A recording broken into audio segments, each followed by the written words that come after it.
Today we are talking about sets and reps.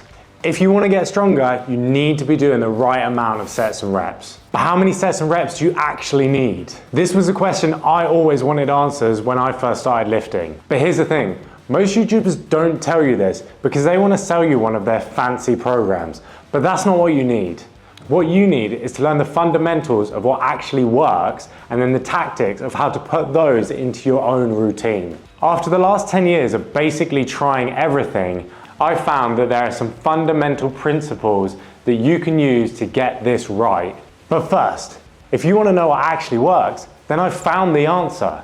Yes, the answer to the question, how many sets and reps do you actually need to get stronger as a beginner? So after I tell you this in a few seconds, you may as well click off the video because you would have already learned what you need to know to get stronger. So, are you ready? Drum roll please. The answer is 3 sets of 5.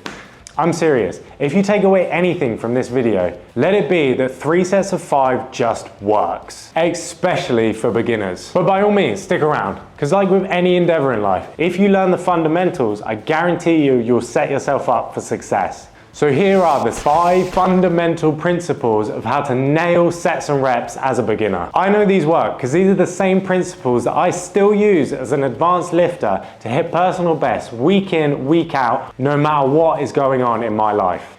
So the first principle is great because you can't really get it wrong, and this is rep ranges. I'm serious, if you want to get stronger, you can do 10 reps, 5 reps, 3 reps, 20 reps. It doesn't matter a whole load. What does matter is this, and that's proximity to failure. All this means is how close are you getting to the point where you can't do another rep. The closer you get to failure in each set, the more likely you are to give you the stimulus you need to grow. So the most important thing with reps is how close you're going to failure. This doesn't mean you can't build strength without pushing all the way to failure, but more on that later. So why is 5 the magic number? Basically, if you can build strength from anywhere from 1 rep to 20 rep, then 5 is bang in the middle. That means 5s are the best of both worlds when it comes to building both raw strength and muscle size. So this is why it's a great idea to use sets of 5s when you're trying to build strength, especially as a beginner.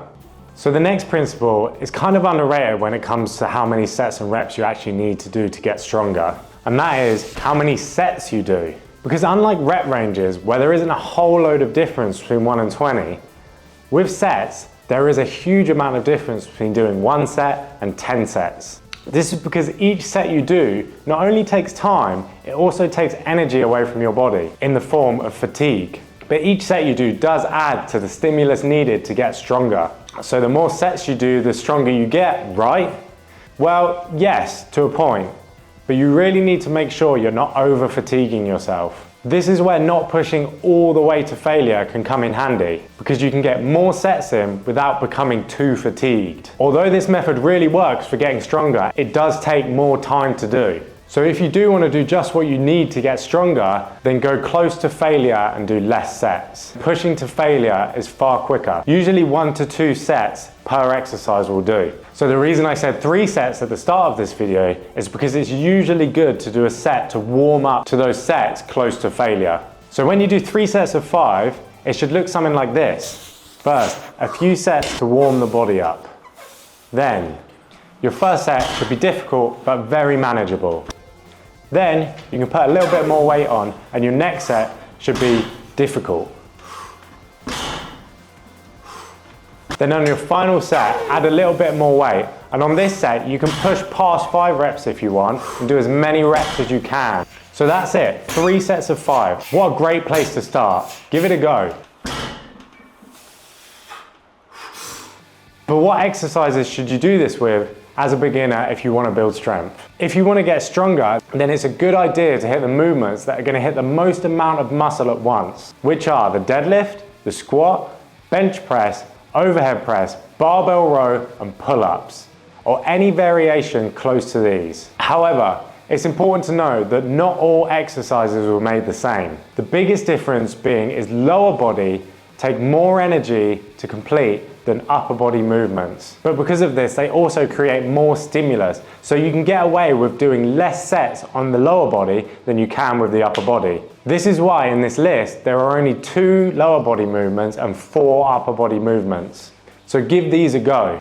So all of this is well and good, but it doesn't really answer the question, how many sets and reps do you actually need to get stronger?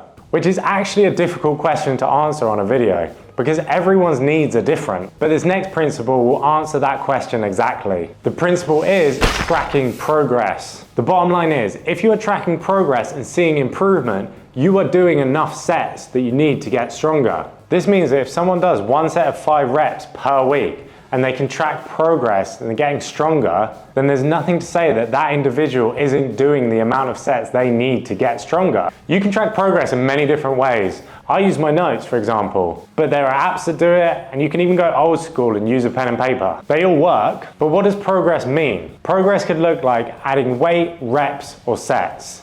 And when assessing your progress, it's important to look at the bigger picture by tracking over a longer period of time. You should be able to track a difference over a month at a time. If you're looking week to week, you might not see a difference, but you should be able to see a difference if you're tracking over a month at a time. This is because strength happens slowly and you might fluctuate up and down week per week. So if you haven't seen progress in around a month, you might not be doing the amount of sets you need to do to get stronger.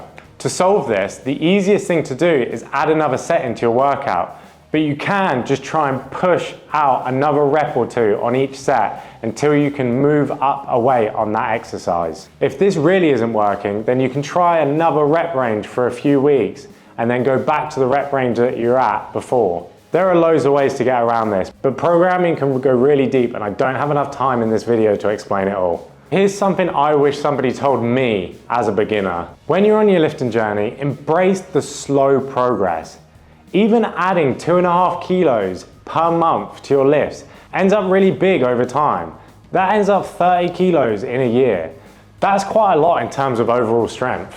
Mostly everyone you see who's lifting a lot has done that slow progress already, and you're just seeing the finished result.